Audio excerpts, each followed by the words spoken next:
everybody, welcome back. Thank you for joining me for another royal news video. So you'll be pleased to know that the brain scan, the MRI scan, went well, in the sense that it turns out I do in fact have a brain, despite what some people might say about me. So it went really well. They were absolutely lovely in the department. I guess they're used to people freaking out because you're basically wheeled into a very tight space. I'm not great in tight spaces, and I thought I was fine. They were very lovely, very sweet, very calm. And at one point I felt like I was in for a massage or something. You just needed some incense burning. And then that's when a pillow went under my legs, and then my head got clamped into place, and then they put ear defenders on me and they play music, and then it was the white mask. I felt like Hannibal Lecter in Silence of the Lambs, and then you get wheeled in. So that's when I felt my breathing like, I can do this, you're a big girl, you can handle this. And yeah, it went fine. I was in there for 20 minutes. It's nothing major, whatever is wrong with me, but thank you for those of you that commented. It's just because I fall over like I'm drunk, so they're just a little bit concerned because my optic nerve is a little bit swollen, so they've just got to check there's nothing happening in my brain that they're not aware of. But anyway, moving on from me, let's talk about Prince William, who we have thankfully seen, who looked incredibly handsome and dashing in his favourite outfit when he goes to formal events, the velvet jacket. Prince William arrived at the London Air Ambulance Gala last night, and when he arrived, he was also photographed with the real aviation legend, which is Tom Cruise. So the Sun newspaper nailed their headline. It had me singing the Top Gun theme tune throughout the duration of the day. And you just know that there is someone crying very salty tears into their lead-infused chai skinny decaf latte over in Montecito. You know, the coffee brand that his wife sells. Yes, well, that stuff actually got found out, believe it or not. It contained traces of lead. They have since fixed the problem, thankfully. Now, William was looking incredibly dapper, as did Tom Cruise next to him. They were seen chatting and actually admiring each other's suits. Tom Cruise made a quip about where was Prince William's slippers that he'd worn to the Top Gun film premiere. These two have a bromance, and I am absolutely here for it. Now, unfortunately, because of Tom Cruise's links to Scientology, there's lots of people that are saying they're a little bit concerned of this friendship. But come on, get real. Do you really think that Prince William and Catherine are daft enough to get themselves signed up to Scientology? And do you think that Tom Cruise would actually be that disrespectful to try and get them to join Scientology? I don't think he would. And as it turns out, Tom Cruise actually really liked Queen Elizabeth. And they had a bit of a secret friendship, which only really came out after the Queen's passing. Tom Cruise had been to see the Queen several times, where he flew his helicopter into Windsor. He was given special permission, where he had a private tea and a tour of Windsor by the Queen. She enjoyed his company so much that she had invited him back again for lunch. This relationship actually bloomed and developed in the coming months before the Queen sadly passed. And I thought that was really lovely of Tom to make the special visits to come see the Queen. And of course, it was all kept under wraps. Now, as for Tom being at events like this and being linked to events where we have obviously got Prince William, members of the royal family, it's great because he attracts even more attention to events like this. And the more people that are aware of the fundraiser, the more people will hopefully donate. And also, because of who he is, he knows exactly who's got the big checkbooks and who to charm to get them to use them. Plus, given the fact that Tom Cruise's friendship with William does actually seem to be genuine, Tom does actually give millions away to go to good causes and to charities. So I'm sure that he made a donation himself. We don't often hear about all of the charitable works that Tom Cruise has done since his early career, because he doesn't, unlike some people, feel the need to post it on the internet every time he so much as buys someone a coffee. Yes, okay, as I said, you've got the big Scientology thing and lots of people don't like him because of his personal life. But I'm not being funny. If I had to be put off by every single actor in Hollywood due to their personal life, I would never see another film ever again. Not just Hollywood, even the UK actors. You know, there's always something going on in their lives and you think, oh gosh, that's absolutely terrible. But we still go watch the films. So as far as I'm concerned, he's got absolutely every reason to have a friendship with Prince William, and I like the bromance. And I think that those two are actually really funny together. Now, at the reception, Prince William was soon laughing and chatting to many of the guests. Some of them were ambulance crew, some were supporters and people that have made donations to help, some who were even saved by the amazing pilots and their crews. Jonathan Jenkins, the chief executive of the London Air Ambulance charity, gave Prince William a really lovely introduction when he was inviting him onto the stage to give a speech. A big thank you to our royal patron, His Royal Highness the Prince of Wales, for attending, and I think I would like to speak on behalf of everybody at the London's Air Ambulance family, and I'm sure everybody else in this room, that we send you at this particular time our love, our best wishes and our support to you, your family, and obviously in particular His Royal Highness the King. Whilst I didn't capture the full speech, he then went on to say how incredibly privileged that they all feel having Prince William as the patron. But he said it's not because he's a senior member of the royal family. It's not just because he is the future heir to the throne. It's because he is one of us. And I thought that was really lovely to say.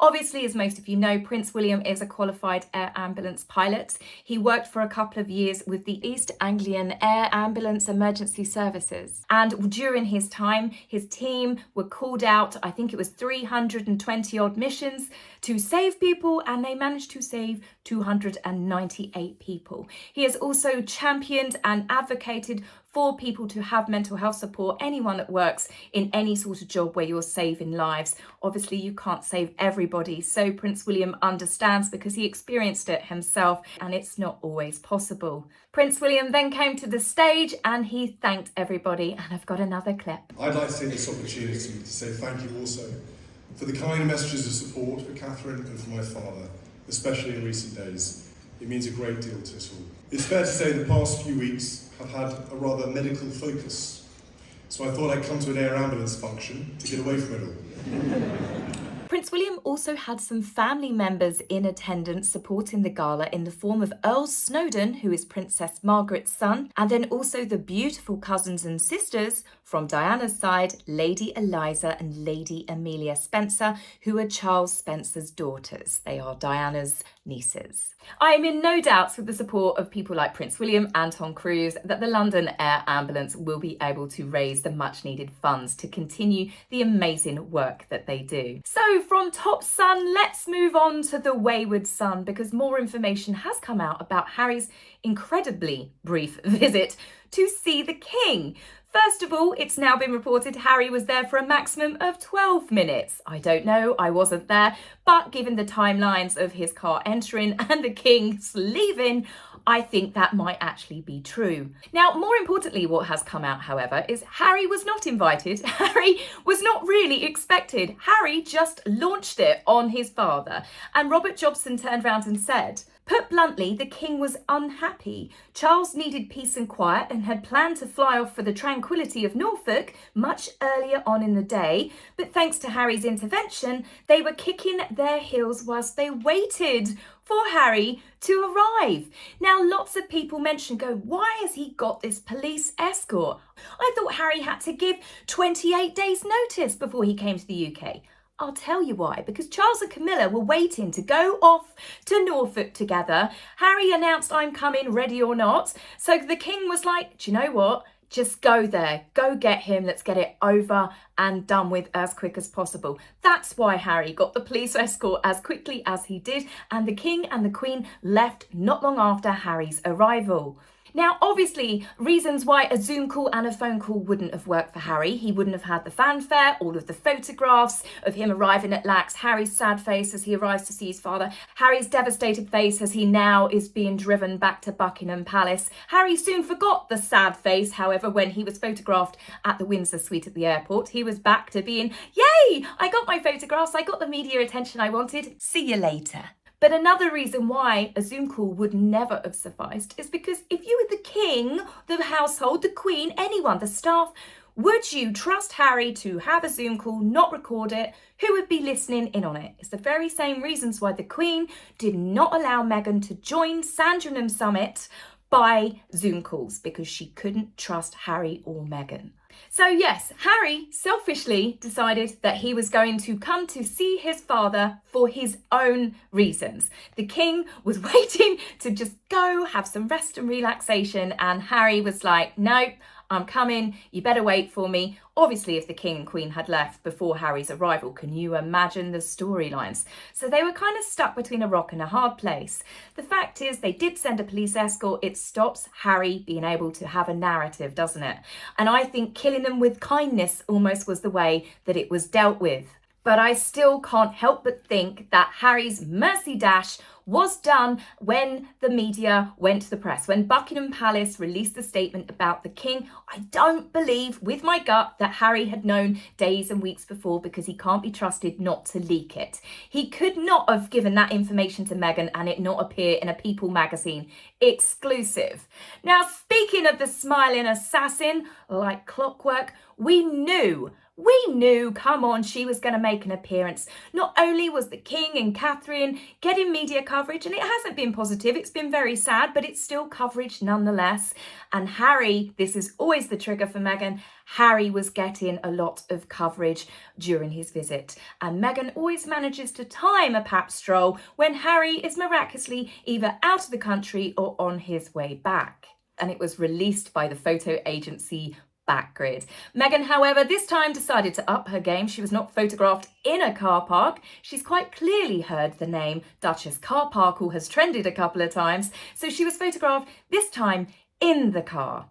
In the car, I'd like to point out, with her driving and no security next to her. It doesn't look like security are in the back seats either. Clearly, Harry took them all to attend his 12-minute meeting with his father. But more scarily, and the reason why I aptly named this video Driving Miss Crazy, she is grinning like a manic woman. This is a woman that is scared for her safety, her security. The paparazzi are harassing them. But here is a member of the paparazzi quite clearly stood in front of her car to be able to get these shots. It's almost as if Meghan was sat there stationary, letting him take the photographs. But what is more worrying for the residents of Montecito is the fact that Meghan quite clearly needs a booster seat. She can barely see over the steering wheel. She has got tinted glass in this great big vehicle. Not only that, she is wearing a baseball cap. Has anyone driven in a baseball cap? I've tried to. It gives you massive blind spots. She's also got her sunglasses on as well. So she's now got baseball cap here, sunglasses here, steering wheel here, and she's swinging around with a great big open coffee cup, a mug. Who drives with one of those? She not heard of the craze, the Stanley Cup? Meghan is literally driving one-handed, half blind. And as Royal Road pointed out, it's supposed to be a law in California that your license plate is on the front of the car. Meghan is literally driving like a crazy woman. Don't tell me with all of those hazards, she's not a potential danger on the road. And then, of course, on top of this, the past week, Montecito has been under a big, huge weather warning. Flash floods, mudslides, boulders coming down from hillsides, and well, it doesn't look like wherever Meghan was, it was particularly rainy or the roads were wet. But the fact is, she is driving one-handed with a coffee cup with a potential hot drink, half blind, in the middle of some sort of huge weather warning. But as I said, I guess it means that wherever Meghan was, luckily, it just happened to be sunny and the roads were good. But also, as many people have questioned, when these photographs were actually taken. Now, do we really think that Meghan is that desperate, that sad, that she would release a pre-arranged photograph, an old photograph, just so she could get attention at the same time her husband is? Do we think that Meghan would be that desperate? Yes, I absolutely do believe Meghan would do that. So guys, that's it for me on this video. I will be back with you very soon. We will be talking about the Duke and Duchess of Edinburgh and the fact that the media seem hell-bent on not covering them. But I found an incredible Twitter account who does follow them. So I will be getting lots of news of what they've been up to from there. So I hope to see you very soon. Take care for now. Bye.